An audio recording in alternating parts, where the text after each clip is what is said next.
श्री स्वामी समर्थ. कधी असं तुमच्यासोबत घडलं आहे का? घरात एक जण आजारी पडतो, तो बरा होण्याआधी दुसरा आजारी पडतो, मग तिसरा, आणि असं वाटायला लागतं जणू या घरातून आजारपण जातच नाही. अशा वेळी मनात अनेक प्रश्न उभे राहतात. हे नेमकं आमच्याच घरात का घडतं? आमच्याकडून काही चूक झाली आहे का? स्वामी आमच्यावर नाराज आहेत का? आणि सगळ्यात जास्त वेदना तेव्हा होतात जेव्हा रात्रभर एखाद्या आपल्या माणसाच्या उशाजवळ बसून त्याचा त्रास, असहाय्यपणा पाहावा लागतो. त्या क्षणी प्रार्थना असते, डोळ्यांत अश्रू असतात, पण उत्तर मिळत नाही. अशा वेळी अनेक जण स्वतःलाच दोष द्यायला लागतात. कोणी म्हणतं कदाचित देव रागावला असेल, कोणी म्हणतं हे आमच्या कर्माचं फळ आहे. पण थांबा, गुरुतत्व खरंच असं शिकवतं का? याचं उत्तर नाही. श्री गुरुचरित्र आपल्याला भीती शिकवत नाही, ते विश्वास शिकवतं. ते निराशा शिकवत नाही, ते धैर्य शिकवतं. आजारपण हे जीवनाचा एक भाग आहे. आपलं शरीर निसर्गाच्या नियमांनुसार चालतं. कधी ऋतू बदलतात, कधी वय वाढतं, कधी जंतू, विषाणू किंवा इतर वैद्यकीय कारणांमुळे आजार होतात. याचा अर्थ गुरूंनी साथ सोडली असा अजिबात होत नाही. उलट अशा काळात गुरुतत्व आपल्याला दोन गोष्टी शिकवतं. पहिली, योग्य उपचार करा, आणि दुसरी, मनातला विश्वास जपा. दोन्ही एकत्र असणं खूप आवश्यक आहे. फक्त औषधावर अवलंबून विसंबून मन पूर्णपणे भीतीने भरतं तरी त्रास वाढतो, आणि फक्त प्रार्थना करून उपचार टाळले तरी ते योग्य नाही. गुरुतत्व नेहमी समतोल शिकवतं. म्हणून घरात कोणी आजारी असेल तर डॉक्टरांचा सल्ला घ्या, औषधं वेळेवर द्या, आणि त्याचबरोबर मनात गुरुनामाचा दिवा सतत तेवत ठेवा. कारण औषध शरीराला मदत करतं, पण आशा मनाला जगण्याची ताकद देते. आणि मन मजबूत असेल तर अनेक कठीण प्रसंग सहन करणं थोडं सोपं होतं. आज जर तुमच्या घरात कोणी आजारी असेल तर एक गोष्ट कधीही बोलू नका, आता काहीच होणार नाही. कारण हे शब्द आजारी माणसापेक्षा संपूर्ण घराचं मन कमकुवत करतात. त्याऐवजी हळूच त्याचा हात हातात घ्या आणि मनात म्हणा, स्वामी उपचार आम्ही करू, पण धैर्य तुम्ही द्या. हीच खरी गुरुभक्ती. आजार शरीराला होतो, पण त्याची सर्वात मोठी परीक्षा मनाची असते. एक गोष्ट खूप शांतपणे समजून घ्या, आजार फक्त शरीराला होत नाही, आजार संपूर्ण घराला स्पर्श करून जातो. घरात एक व्यक्ती आजारी पडली की औषधं, रिपोर्ट्स, हॉस्पिटल, पैशाची चिंता, रात्रभर जागरण, हे सगळं संपूर्ण कुटुंब जगत असतं. कधी आई आजारी पडते आणि संपूर्ण घराची लयच बिघडते. कधी वडील आजारी पडतात आणि घराचा आधारच डळमळतो. कधी लहान मूल आजारी पडलं आणि आई वडिलांच्या डोळ्यांतील झोपच हरवते. अशा वेळी गुरुतत्व एक महत्त्वाचा संदेश देतं. भीतीने नाही, धैर्याने उभे राहा. कारण भीती आजारापेक्षा वेगाने पसरते. एक माणूस घाबरला की संपूर्ण घराचं मन अस्वस्थ होतं. म्हणून अशा वेळी घरात कोणीतरी स्थिर राहणं आवश्यक असतं. तो माणूस रडत नाही असं नाही, त्यालाही वेदना होतात, पण तो आशा सोडत नाही. हेच गुरुतत्व शिकवतं. श्रद्धा म्हणजे संकट नसणं नाही, श्रद्धा म्हणजे संकटातही मन न ढळणं. आज अनेक जण प्रार्थना करतात, पण प्रार्थना करताना मनात भीतीची वादळं सुरू असतात. काय होईल जर काही वाईट झालं तर? आपण निभावून नेऊ का? हे प्रश्न स्वाभाविक आहेत. पण त्याचवेळी स्वतःला आणखी एक प्रश्न विचारा, मी आज भीती वाढवत आहे की धैर्य? कारण आजाराशी लढताना रुग्णाला औषध जितकं आवश्यक असतं तितकीच आशाही आवश्यक असते. म्हणून जर तुमच्या घरात कोणी आजारी असेल तर त्याच्यासमोर नकारात्मक बोलू नका, त्याच्या डोळ्यात भीती भरू नका, त्याच्या मनात विश्वास जागवा. एक प्रेमाचा शब्द कधीकधी मोठ्या औषधांपेक्षाही जास्त बळ देतो, आणि हीच गुरुतत्वाची शिकवण आहे. सेवा, प्रेम आणि धैर्य. कारण जिथे हे 3 गुण असतात तिथे संकट मोठं असलं तरी मन हरत नाही. प्रार्थना करूनही लगेच फरक का दिसत नाही? गुरुतत्व याचं उत्तर काय देतं? एक प्रसंग मनात उभा करा. रात्र झाली आहे, संपूर्ण घर झोपलं आहे, पण एक व्यक्ती मात्र झोपलेली नाही. हातात जपमाळ आहे, डोळ्यात अश्रू आहेत, आणि ओठांवर फक्त एकच प्रार्थना आहे, स्वामी माझ्या माणसाला लवकर बरं करा.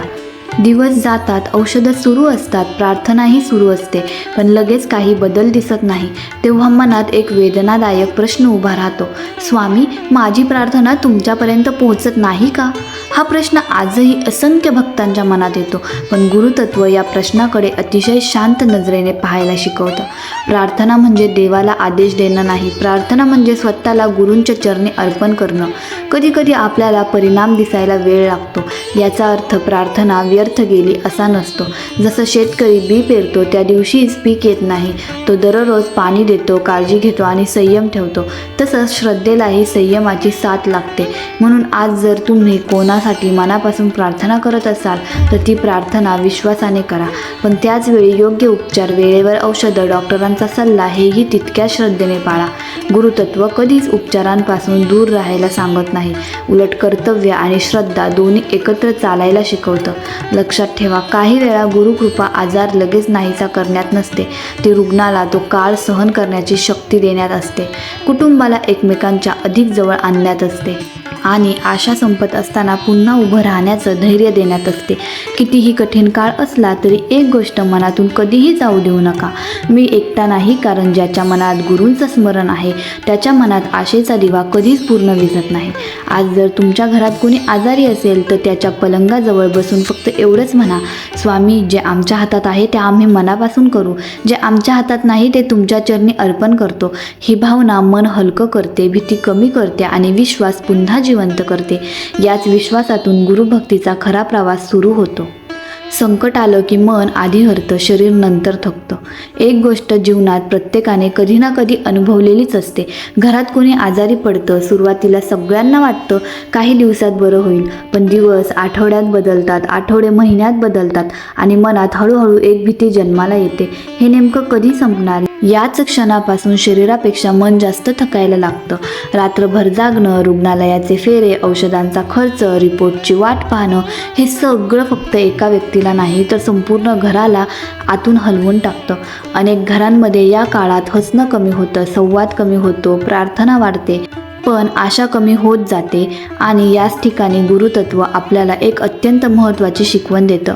संकट आलं म्हणजे आशा सोडायची नसते, संकट आलं म्हणजे श्रद्धेला अधिक घट्ट धरायचं असतं. कारण गुरु आपल्याला भीतीत जगायला शिकवत नाही, ते धैर्याने उभं राहायला शिकवतात. विचार करा, एका घरात जर प्रत्येकजण निराश झाला तर त्या घरात आशेचा दिवा कोण पेटवणार? म्हणूनच प्रत्येक संकटात कोणी ना कोणी धैर्याचा आधार बनायलाच हवा. तो माणूस नेहमी मोठा असावा असं नाही. कधी आई असते, कधी वडील, कधी मुलगा, कधी मुलगी आणि कधी कधी घरातील आजी. ही स्वतः वेदना विसरून सगळ्यांना म्हणते, काळजी करू नका, स्वामी आहेत ना. हे वाक्य फक्त शब्द नसतात, ते संपूर्ण घराला जगण्याची ताकद देतात.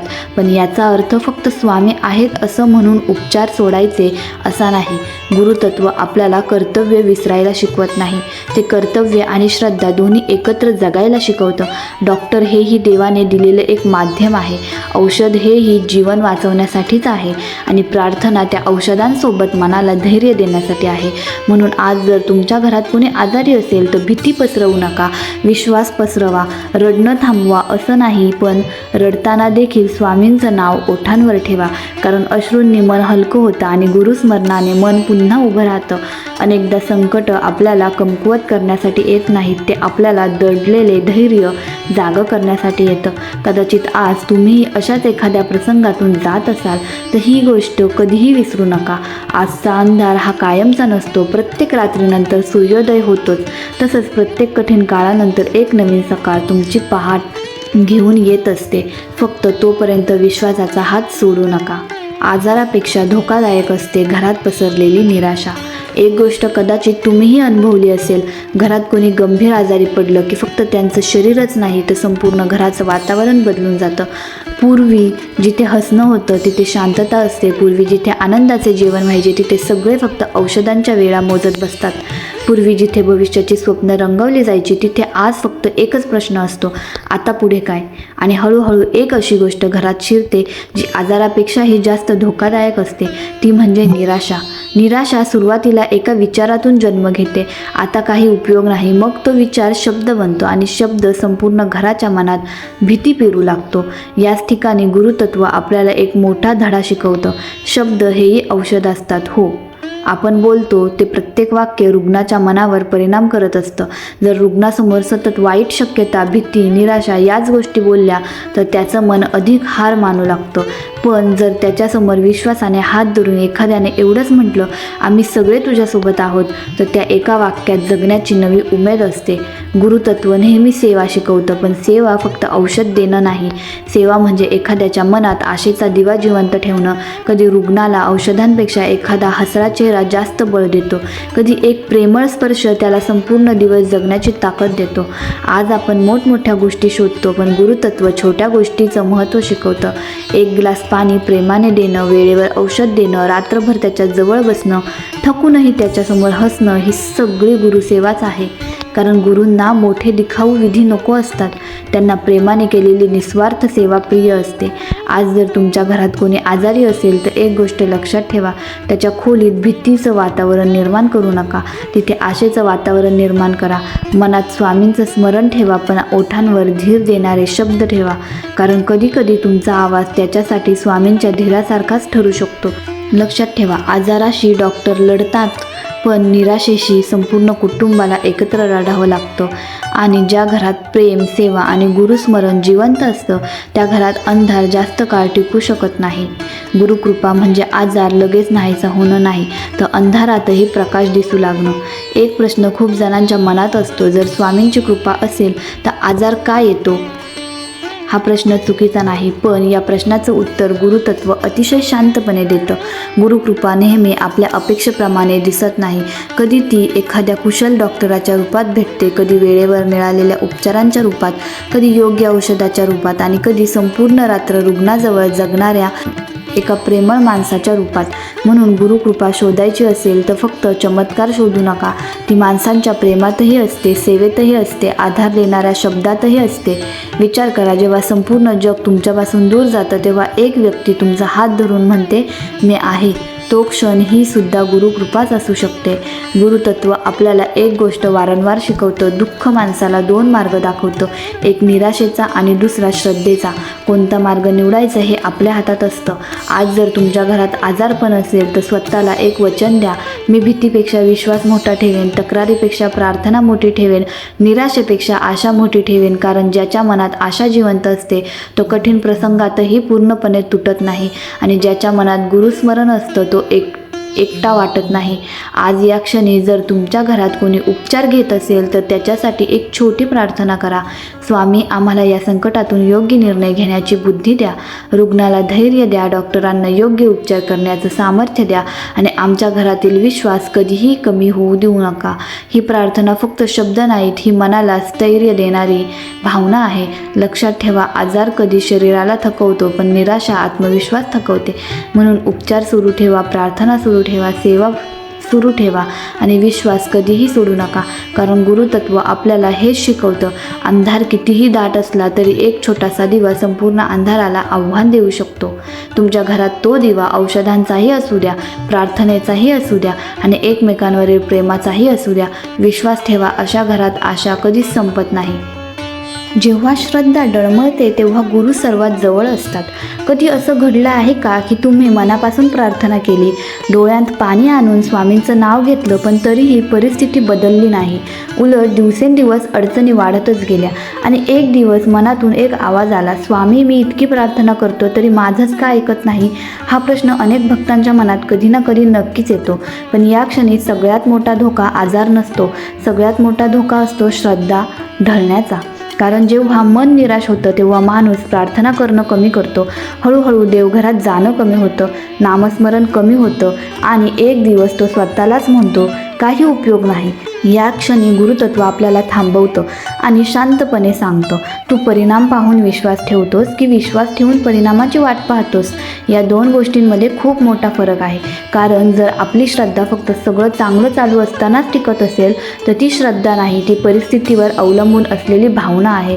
खरी श्रद्धा तीच जी अंधारातही दिवा विझू देत नाही. आज घरात आजारपण असेल, रिपोर्ट चांगले येत नसतील, उपचार सुरू असतील तर मन खचणं स्वाभाविक आहे. पण त्या क्षणी स्वामींना दोष देऊ नका, कारण गुरुतत्व आपल्याला कधीच एकटं सोडत नाही. आपल्याला त्यांची उपस्थिती नेहमी आपल्या मनासारखी जाणवत नाही. इतकंच विचार करा. लहान मूल चालायला शिकत असताना आई त्याचा हात कधीतरी सोडते. याचा अर्थ आईने मुलाला सोडलं असा होत नाही. ती थोड्या अंतरावर उभी असते, कारण मुलाने स्वतःच्या पायावर उभं राहावं हीच तिची इच्छा असते. तसंच कधीकधी जीवनात कठीण प्रसंग येतात आणि आपल्याला वाटतं स्वामी दूर गेले, पण कदाचित ते दूर नसतात. ते आपल्या धैर्य निर्माण करत असतात. म्हणून आज जर तुमच्या मनात हा प्रश्न असेल, स्वामी तुम्ही माझी प्रार्थना ऐकता का, तर शांतपणे डोळे मिटा आणि स्वतःलाच विचारा, मी प्रार्थना करताना स्वामींवर विश्वास ठेवतो की फक्त माझी इच्छा पूर्ण व्हावी यासाठी प्रार्थना करतो. हा प्रश्न मनाला आतून हलवून टाकतो, कारण गुरुभक्ती व्यवहार नाही, ती समर्पण आहे. एकाच संकटात काही जण अधिक मजबूत होतात तर काही पूर्णपणे तुटून जातात. एकाच गावात 2 कुटुंब राहतात. दोघांवरही सारखंच संकट येतं. दोन्ही घरात आजारपण येतं. दोघांनाही रुग्णालयाचे फेरे मागावे लागतात. दोघांच्याही डोळ्यात अश्रू असतात. पण काही महिन्यांनंतर दोन्ही घरांमध्ये एक मोठा फरक दिसतो. एका घरातील माणसं अधिक शांत झालेली असतात आणि एकमेकांच्या जवळ आलेली असतात. त्यांचा स्वामींवरचा विश्वास पूर्वीपेक्षा अधिक दृढ झालेला असतो. आणि दुसऱ्या घरात राग असतो, तक्रारी असतात, एकमेकांवर दोषारोप असतात, देवावरही नाराजी असते. का बरं असं होत असेल? संकट तर दोघांच्याही आयुष्यात सारखंच आलं होतं. मग परिणाम वेगळा का? गुरुतत्व याचं उत्तर अतिशय सुंदर शब्दात देतं. संकट माणसाचा स्वभाव बदलत नाही. तो जसा आतून असतो तसाच बाहेरून असतो. ज्याच्या मनात विश्वास असतो त्याचा विश्वास अधिक मजबूत होतो.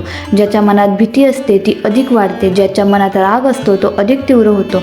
म्हणूनच गुरुतत्व संकट येण्याआधीच मन घडवायला सांगतं, कारण वादळ सुरू झाल्यावर घर बांधता येत नाही.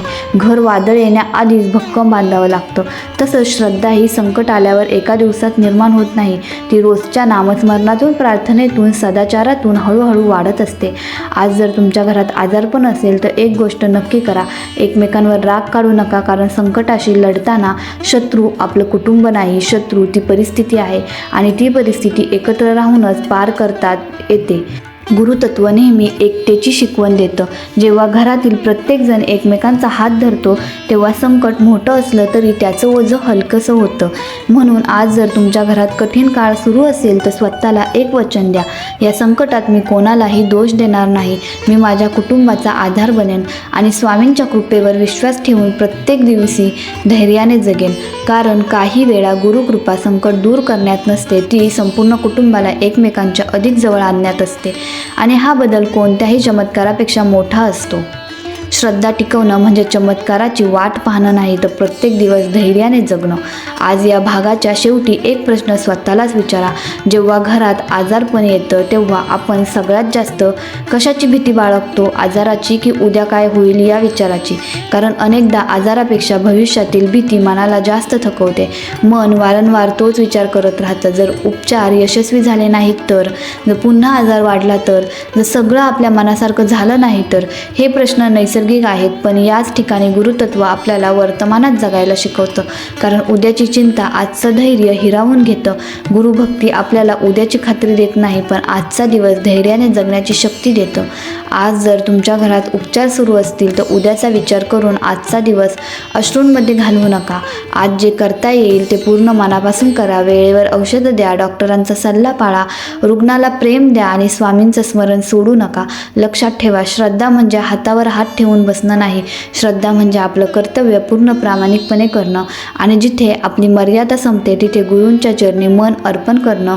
अनेकदा आपण गुरुकृपेचा अर्थ चुकीचा लावतो.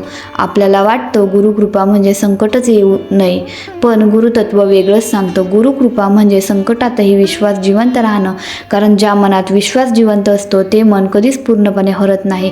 आज तुमच्या घरात जर कोणी आजारी असेल तर त्याच्या पलंगाजवळ बसून 1 मिनिट शांत राहा. काही मागू नका, फक्त मनात स्वामींचं नाव घ्या आणि असं म्हणा, स्वामी आजचा दिवस तुमच्या कृपेने धैर्याने पार पडू दे. योग्य उपचार, योग्य निर्णय आणि मनात आशेचा दिवा सतत तेवत राहू दे. विश्वास ठेवा, अशी प्रार्थना सर्व प्रश्नांची ताबडतोब उत्तर देणार नाही, पण तुमच्या मनाला प्रश्न पेलण्याचं सामर्थ्य नक्की देईल. आणि कधीकधी हेच सामर्थ्य सर्वात मोठं औषध ठरतं. म्हणून आजचा हा शेवट एका छोट्याशा पण आयुष्यभर लक्षात राहणाऱ्या वाक्याने करूया. आजार शरीराला होतो पण आशा मनाला आशाला जगवत असते आणि ज्या घरात आशा, प्रेम, सेवा आणि गुरुस्मरण एकत्र असतं त्या घरात कठीण काळ कायमचा राहत नाही. तुम्ही पण स्वामींचे खरे भक्त असाल, तुमचीही स्वामींवरती श्रद्धा असेल तर हा व्हिडिओ जास्तीत जास्त शेअर करा, लाईक करा आणि असेच नवीन नवीन स्वामींचे विचार तुमच्यापर्यंत पोहोचण्यासाठी चॅनेलला सबस्क्राईब करा. श्री स्वामी समर्थ.